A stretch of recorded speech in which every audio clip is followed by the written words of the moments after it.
Okay, right. So, good morning, good afternoon, good evening, depending on when you're listening to this. Do not adjust your screens. I really am this handsome. So this is the video that I promised anyone that couldn't make it to the AGM. Clearly, it's just going to be the headlines. And the thing that we miss by doing it this way, of course, is the opportunity to ask questions. But equally, I didn't want anyone to miss out through not having been there last Wednesday. I also know I called it a tricky time, bang on the summer holidays. But along with the coaches, I wanted to make sure that everyone knew where we were heading. Anyhow, one of the things I'm going to do with this season, along with running these AGMs fairly frequently, is to also drag us into the 21st century. So if you can't make the meetings, I'll make sure that I summarise as best I can by video. I am also, as I'm sure you can see, partly I'm going to have to read for some notes which are down by my side to make sure that I don't miss anything. But I'll try and make this as clear as possible. And also, if you can listen through to the end, just because there are some things that I'm going to need from you moving forward. So, through wonders of Tinternet, here are the headlines. Now, first things first, we've got a cracking squad, if you don't know, of 10 amazing players. We've got Lucas, Ollie, Ed. The introduction of Dennis, if you've not met him so far, has joined us from Whitney Vikings. My son, Sharkbait, Isaac, JK, Jack, Mason, Stan, and Alicia. And I'm sure you can agree. I mean, they are 10 gobsmackingly good players, and we're not carrying any weight whatsoever. So the observant among you will see that there's 10 players. That's 3 subs. Small enough to make sure that everyone has good game time, and also big enough to have a good rotation, given the games this season are going to be 2 sets of 50 minutes. Now, as things stand at the moment, we plan to stay this size to avoid some of the issues that we encountered last season. But equally, we're in agreement as a management team that if somebody exceptional and complementary comes along, we may consider adding 1 player. But I'm sure you can agree, what a team to choose from. I personally can't wait to get cracking this season.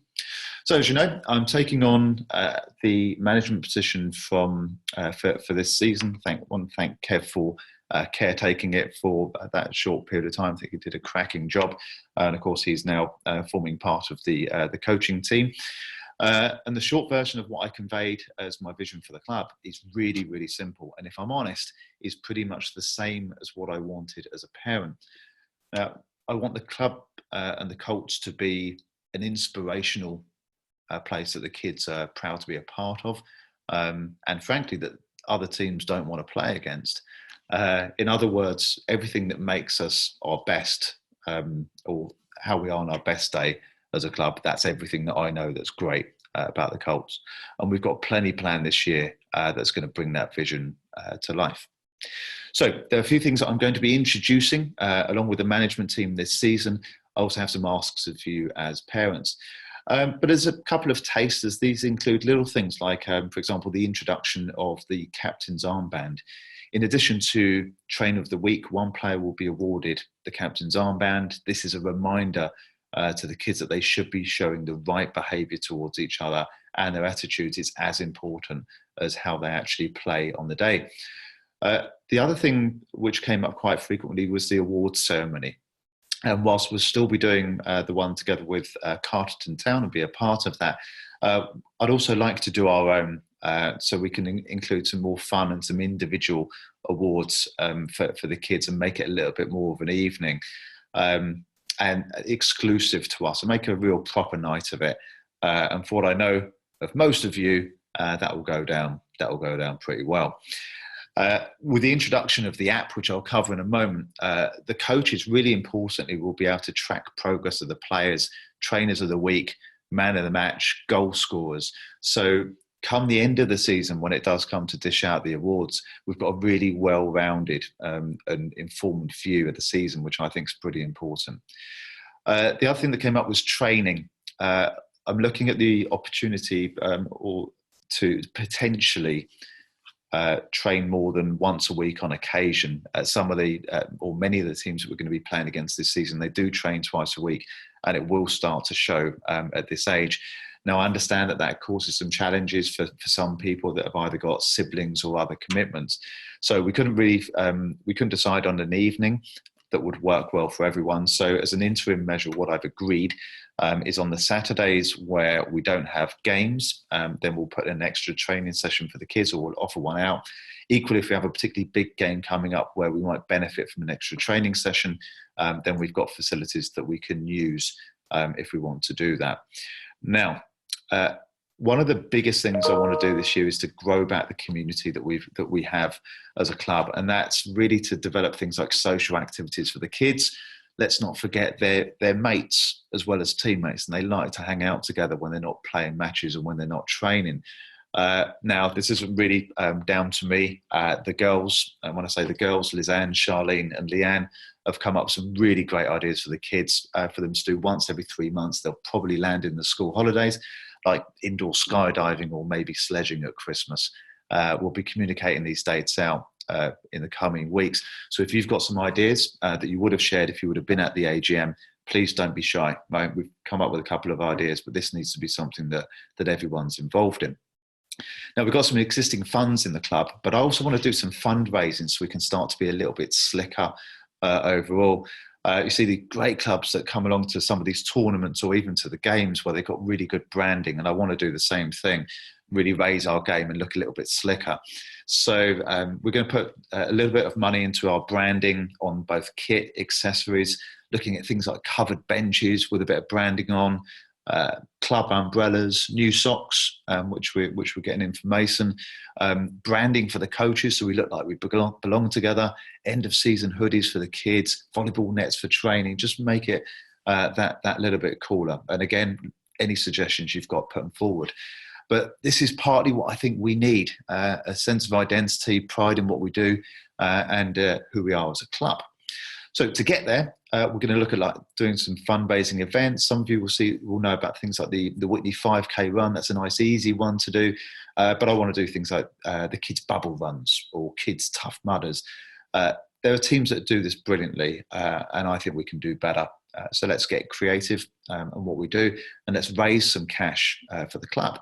And one of the things which I really love, which the frankly awesome Charlene Randall Cox put forward, is that she's going to be taking things like professional headshots, like you get on Match of the Day and on Sky of each of the kids, almost in like a Match Attack style. And she's also offered to take photos, which we can then buy for £1, like based on from taking live action from the games. If you get a particularly good photo of your kids, you can buy it for £1, and that money goes straight back into the club. I absolutely love the idea of cataloguing what our year looks like and then using it as a means to fund the club. I think is awesome, and her photography, if you've not seen it, is absolutely ridiculously good. So that promises to be great. So before I finish on what I actually need from you, I need to address a couple of grown-up bits, we'll call them. Learning from last year, I need to make sure that as manager of the Colts, that our conduct as a club is the best in the league. It's that simple. In short, that means any grievances at all, they come through me. Doesn't matter what they are. Any issues with the referee during the game, we've all been guilty of this. It's not just us, it's other clubs. This isn't something specific to the Colts. We all get a bit passionate. I'm among them. But the rule is hold your tongue. Right? Hold your tongue. And come and see me. I'll make sure, I'll speak to the ref, I'll make sure it's addressed. But we need to make sure that we are keeping our conduct in line and respecting the officials in the game. If you're not happy with the coaches, likewise, come through me, and I'll always listen. And if I think it's something fair to raise, I'll absolutely raise it with them. I've also got to be clear, though, that the coaches choose to play who they play and how often they play. That decision sits with them. Frankly, that's why they've got the roles that they've got. So they will always have my support. But any other issues that you want to raise with me in relation to the club, then please come and talk to me. When it comes to social media, learning from last year again, I hope it's already known. I have a zero tolerance rule on any misconduct on social media. I've got no time for it. No time for bitching, complaining on WhatsApp, Facebook, any in club-related matters. It's not the place for it. Any issues, again, come to me and I'll sort them. The same goes for the kids. Now, as they get older, we have to make sure we keep an eye on things like make sure there's zero tolerance on any bullying or negative talk. Now, we don't really suffer this as a club. You've always got to keep an eye on kids when they do talk negatively if things don't go their way. We've got to make sure that ultimately their conduct is good on the pitch. It's positive all the way through.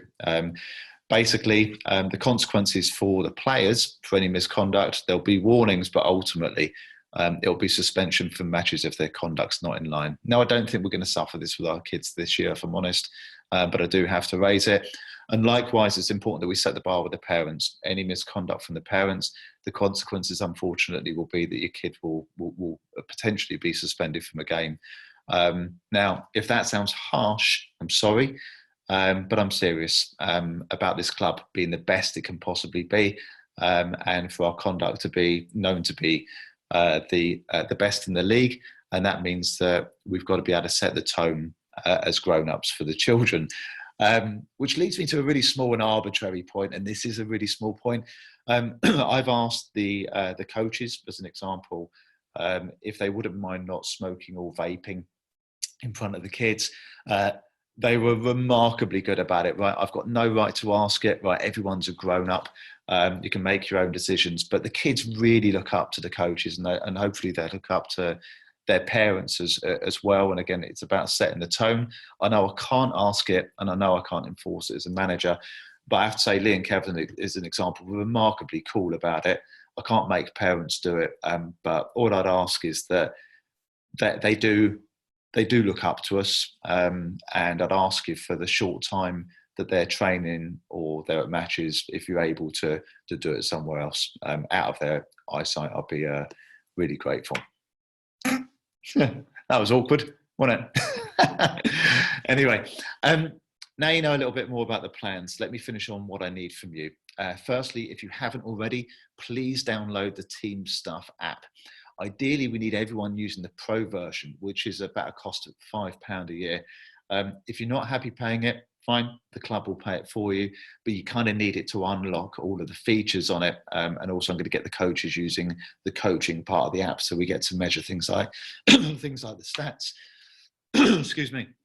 Now, all matches, training sessions, locations and times will be posted on the app. I'll save you the suspense. I won't be sending out the same message on different platforms. It will just be on the app. We'll also be using it to assign roles for parents this season.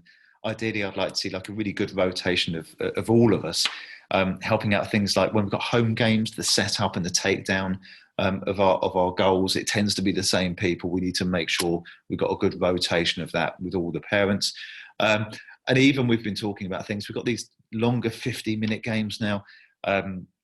Getting some different people bringing halftime snacks for the kids, I think would be quite a good thing to do. In other words, we've got a management team, we've got a coaching team, but I want us to be one big collaborative group. Now, Facebook and WhatsApp will still be used, but being used to share photos or trainers of the week, or maybe even who's got the captain's armband, but that will be it. That will genuinely be it. Every other bit of communication is going to reside on the app. I'm a busy bloke. And ultimately, I can only communicate things so many times. And I hope you don't mind that, but it's the best way. I've seen other clubs manage it, and I think it'd be a good thing for us to do. If you need any help with the app, don't ask me. My wife, Lizanne, knows how to use it. Probably best to ask her if you want a sensible grown-up answer. So anyway, to build an aspirational club, suffice to say you need everyone involved, and we have an awesome set of kids and parents for that matter, genuinely, to make this our best season today. I hope it comes across. I'm ridiculously proud to be leading this club and the group of kids that we've got among it. I'm proud of it. I love the Colts, and I think on our best day, there's no other club like us. I think teams don't like playing us. at all. And I think that's going to happen again this season. I think we're getting better and better and harder to play against. And on its best day, I've seen this club operate like a family, and that's something which I think we should try and continue. Keep that spirit going that we know that we've got. So that's it. That's it for now. Any questions? Drop me a line. Come and grab me at training or at the matches. Our season begins on Saturday. I genuinely can't wait.